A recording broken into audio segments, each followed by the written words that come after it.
하나님의 말씀은 민수기 24장 5절에서 9절이 말씀입니다.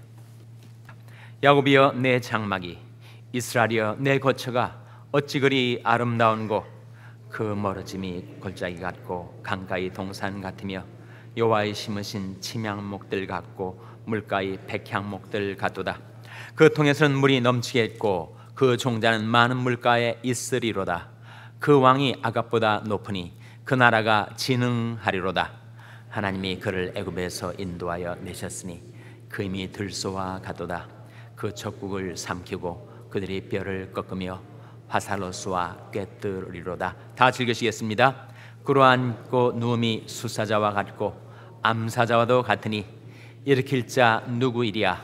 너를 축복하는 자마다 복을 받을 것이요 너를 저주한 자마다 저주를 받을지로다. 아멘. 할렐루야. 서로에게 평강이 복을 기원하는 마음으로 샬롬 인사 나누시기 바랍니다. 샬롬. 샬롬. 오늘도 토요 새벽 기도에 잘 나오셨습니다. 오늘이 벌써 7월의 마지막 토요일, 7월 28일입니다. 시간이 얼마나 빨리 지나가는지 한 주 한 주가 빨리 지나가더니 벌써 7월도 마지막 토요일을 맞이하게 되었습니다. 오늘 거리 선교가 있습니다. 1일 거리 선교가 있어서 선교부와 우리 에스더 여선교회가 오늘 참여하게 되겠습니다. 당연 성경 공부가 7시 10분에 회의실에서 열리게 되겠습니다. 내일이 주일입니다. 내일을 준비하는 오늘이 되시기를 바랍니다. 우리가 민수기 말씀을 새벽 시간에 상고해 나가고 있는데 민수기 22장에서 24장 3개의 장이죠. 22장, 23장, 24장은 발락과 발람의 이야기가 나오고 있습니다. 발락은 모압 왕이에요. 발람은 소위 선지자입니다. 그런데 이 모압 왕 발락이 이스라엘의 진격을 두려워하여 자기 병력만으로는, 자기 힘만으로는 상대할 수가 없음을 알고 발람이라는 선자의 영역을 빌려서 이스라엘을 물리치려고 시도하는 것입니다. 그래서 이 발람을 매수해서 이스라엘을 좀 저주해다오, 그렇게 청탁을 한 거예요. 발람이 마음이 동해서 발락과 함께 이스라엘을 저주하는 악한 일에 동참하게 되었는데 하나님이 허락질 않으시는 것입니다. 자꾸 저주하고 싶은 마음이 있었지만 하나님께서 오라클, 하나님의 말씀을 그 입에 두셔서 오히려 이스라엘을 축복하는 말씀이 계속 발람 입에서 나오는 거예요. 그래서 장소를 3번이나 옮겨가면서 발람을 시켜서 이스라엘을 저주하려 했던 그 발락의 모든 시도가 좌절되고 무산되고 말았습니다. 오늘 본 말씀에 세 번째로 발람이 말을 하는데 하나님의 말씀이 그 입에서 나오기를 다음과 같은 말씀이, 축복의 말씀이 나오는 거예요. 9절 말씀 보시겠습니다. 오늘 본 말씀 민수기 24장 9절 말씀 같이 읽겠습니다. 시작. 꿇어앉고 누움이 수사자와 같고 암사자와도 같으니 일으킬 자 누구이랴. 너를 축복하는 자마다 복을 받을 것이요 너를 저주하는 자마다 저주를 받을지로다. 여기에 너는 누구를 가리킵니까? 너는 이스라엘을 가리키죠. 너를 축복하는 자마다 복을 받을 것이요 너를 저주하는 자마다 저주를 받을지로다. 누가 이스라엘을 축복하면 그 사람이 복을 받게 된다는 거예요. 근데 누가 이스라엘을 저주하면 그 사람이 저주를 받게 되는 것. 그것은 바로 하나님이 이스라엘을 복을 받은 자로 삼아 주셨기 때문에, 복의 근원으로 삼아 주셨기 때문에 너를 축복하는 자를 내가 축복하고 너를 저주하는 자를 내가 저주하리라 하신 아브라함에게 주신 약속이 임하게 된 것입니다. 정말 우리도 그런 복을 받고 싶지 않습니까? 우리가 하나님의 복의 근원이 되어서 하나님의 축복의 통로가 되어서 우리를 통해서 하나님의 축복이 온 세상을 향하여 퍼져가는 그런 복 있는 사람이 되고 싶은데 어떻게 하면 그런 복을 받을 수가 있는가? 나 주께 왔사오니 복 주시옵소서. 우리가 찬송하면서 그렇게 기도를 하나님 앞에 드렸는데 어떻게 하면 복을 받을 수가 있는가? 성경 말씀에 정말 시편이 복 있는 말씀들입니다. 그 중에서도 정말 아름다운 시편, 하나님의 축복의 강물이 흐르는 시편이 하나 있는데 그것이 바로 시편 84편이에요. 거기에서 세 가지 복을 받는 길 세 가지를 우리에게 일러주고 있습니다. 한번 보시기 바랍니다. 첫째로 시편 84편 4절 말씀 직접 찾아 여러분이 눈으로 보시기 바랍니다. 인생이 복을 받으려면 이렇게 살면 되는 거구나. 그 일이 거기에 나와 있습니다. 구약성경 863면 구약성경 863면 시편 84편 4절 말씀 찾아서 같이 읽겠습니다. 시편 84편 4절 말씀 같이 읽겠습니다. 시작. 주의 집에 거하는 자가 복이 있나이다. 저희가 항상 주를 찬송하리이다.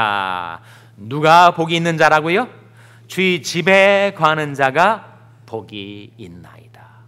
하나님의 집에는 하나님의 축복이 흐르고 있습니다. 그러니 그 집에 늘 거하고 그 집에 살아가는 자는 복을 받게 되죠. 주의 집에 거하는 자가 복이 있나이다. 그 복을 받아든 그가 하나님을 찬송하게 된다는 겁니다. 누가 복이 있다고요? 주의 집에 거하는 자가 복이 있습니다. 하나님의 집에 나오면 복을 받는다라고 했을 때 왜 하나님의 집에 거하는 자가 복이 있을까요? 여러분, 하나님께서 복을 베푸시고자 하는 자에게 하나님께서 축복의 결정체를 그에게 안겨주시는데 그게 바로 말씀입니다. 시편 1편에 복 있는 사람은 악인의 꾀를 좇지 아니하며 죄인의 길에 서지 아니하며 오만한 자의 자리에 앉지 아니하고 오직 여호와의 율법을 즐거워하여 그 율법을 주야로 묵상하는 자로다 라고 하지 않았습니까? 하나님의 말씀을 받은 자가 복을 받은 자라는 겁니다. 시편 112편에서도 할렐루야 여호와를 경외하며 그 계명을 크게 즐거워하는 자가 복이 있나이다. 그 계명을 그 말씀을 크게 즐거워하는 자가 복이 있어요. 그래서 비록 나는 부족하지만 나는 실수도 잘하고 나는 실패도 잘하는 연약한 인생이지만 주의 집에 관한 자가 복이 있는 이유는 우리 주의 집에 거하게 되면 주의 말씀을 늘 듣기 때문에 축복의 말씀을 듣기 때문에 그 말씀 속에 담아놓으신 하나님의 축복을 받기 때문에 주의 집에 거하는 자가 복이 있다는 것입니다. 저는 여러분이 늘 주의 집에 나오기를 힘쓰고 주의 집에 거하는 자가 되어서 하나님께서 베풀어 주려 하시는 풍성한 복을 받아 살게 되시기를 주님의 이름으로 축원합니다. 두 번째 복을 받는 길이 무엇인가? 다음 구절 5절에 나옵니다. 5절 말씀 같이 읽겠습니다. 시작. 주께 힘을 얻고 그 마음에 시온이 대로가 있는 자는 복이 있나이다. 누가 복이 있다고요? 주께 힘을 얻고 그 마음에 시온이 대로가 있는 자. 이번 주 수요일 날 할렐루야 축구단 단장이신 이영무 목사님이 오셔서 간증을 하셨어요. 왕년에 축구 국가대표 선수였습니다.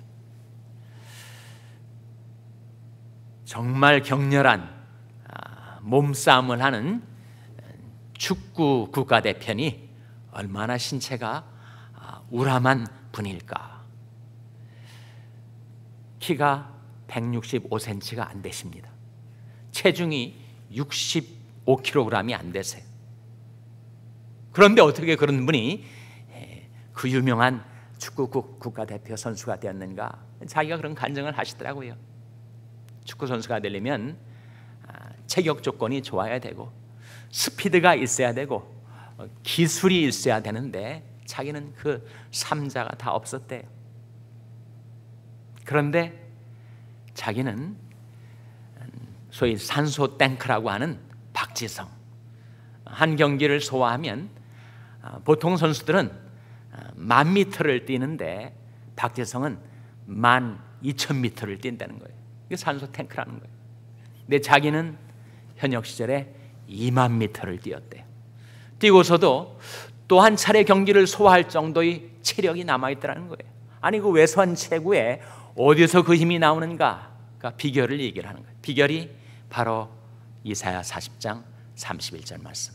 오직 여호와를 앙망하는 자는 새 힘을 얻으리니 독수리 날개치며 올라감 같을 것이요 다른 박질하여도 곤비치 아니하겠고 걸어가도 피곤치 아니하리로다. 그것이 자기 비결이었대요. 아무리 뛰어도 아무리 달려도 피곤치 않는 거예요. 늘 새 힘이 자기에게 부어졌다는 겁니다.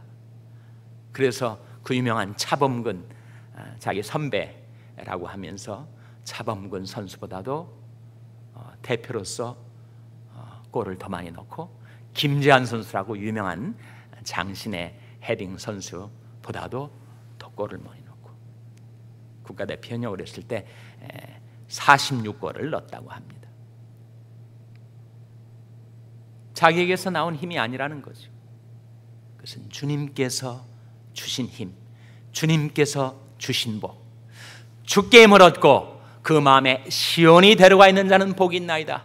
하나님의 임재, 하나님이 계신 곳을 향하여 시온이 데려가 활짝 열려서 언제 어디서나 돌이켜 하나님을 앙망하며 살아가는 자, 그에게 새 힘이 부어지고 하나님의 축복이 그에게 임하게 된다 하는 약속인데, 이 약속이 말씀대로 주께 힘을 얻고 그 마음에 시온이 데려가 여러분에게 열려지게 되시기를 주님의 이름으로 축원합니다. 세 번째 복을 받는 길 12절에 나오죠. 시편 84편 12절 말씀 같이 읽겠습니다. 시작. 만군의 여호와여 주께 의지하는 자는 복이 있나이다. 누가 복이 있다고요? 주께 의지하는 자는 복이 있나이다. 이 말씀 가운데 만군의 여호와여, 하나님을 이렇게 불렀는데 만군의 여호와의 뜻이 뭐라고요? 천지 만물을 창조하시고 섭리하시고 구속하시고 심판하시는 하나님, 그 하나님을 의지하는 자가 복을 받지 않겠어요? 오늘은 살면서 여러 가지 일로 마음이 산란하고 짜증내고 불평하고 원망할 때가 있습니다. 그러나 우리가 만군의 여호와 하나님을 의지하면 우리는 감사할 수 있어요. 감사는 신앙의 표현이죠. 감사는 하나님의 절대 주권을 그가 의지하고 살아간다는 것을 뜻합니다. 그 일 자체는 괴롭고 슬픈 일이지만 그러나 이것도 하나님의 주권 아래서 내게 허락한 것이니 내가 감사함으로 받으면 하나님께서 그것도 합력하여 선으로 바꿔 주신다. 그 믿음이 있을 때 감사할 수 있는 거죠. 어떻게 사람이 범사에 감사할 수가 있는가? 만군의 여호와를 의지하는 자는 범사에 감사할 수가 있습니다. 그리고 그 감사는 하나님을 기쁘시게 하는 것, 하나님께 영광을 돌리는 것. 감사로 제사를 드린 자가 나를 영화롭게 하나니 그 행위를 옳게 하는 자에게 내가 하나님의 구원을 보이리라. 우리는 작은 하나님을 의지하지 않습니다. 세상보다 작은 하나님을 의지하지 않아요.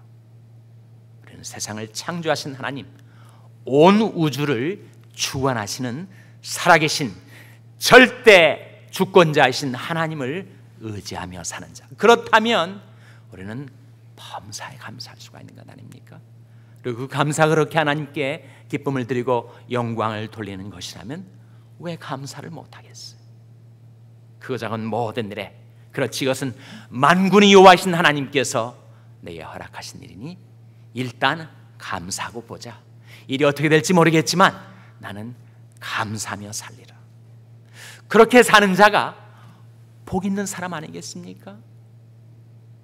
온 세상 재물, 권력, 다 쥐어도 여러분 평안을 모르고 감사를 모르는 인생은 정말 불쌍한 인생이지 복 있는 사람이 아니지 않습니까? 오늘 본 말씀, 너를 축복하는 자를 내가 축복하고 너를 저주하는 자를 내가 저주하리라. 하나님께서 저와 여러분을 불쌍히 여기셔서 복 있는 사람으로 삼아주시고 나 주께 왔사오니 복 주시옵소서 기도할 때 그 복을 받는 세 가지 길. 첫째로 주의 집에 가는 자가 복이 있나이다. 둘째로 주께 힘을 얻고 그 마음에 시온이 데려가 있는 자가 복이 있나이다. 셋째로 만군이 여호와여 주께 의지하는 자는 복이 있나이다.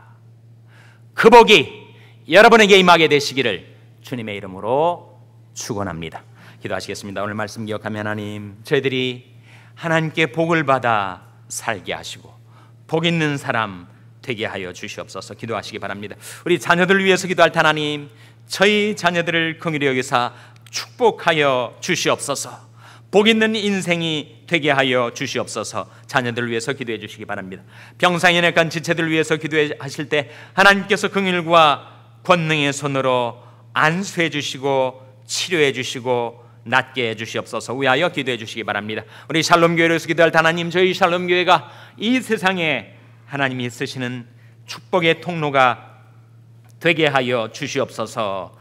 기도해 주시기 바랍니다. 여러분의 생업을 위해서 기도하시고 샬롬 장애인 선교회 박모세 목사님을 위해서 기도해 주시기를 바랍니다. 하나님이 아침에 하나님 앞에 나온 저들을 성령으로 충만케 하여 주시옵소서. 이런 제목들을 놓고 합심해서 기도하겠습니다.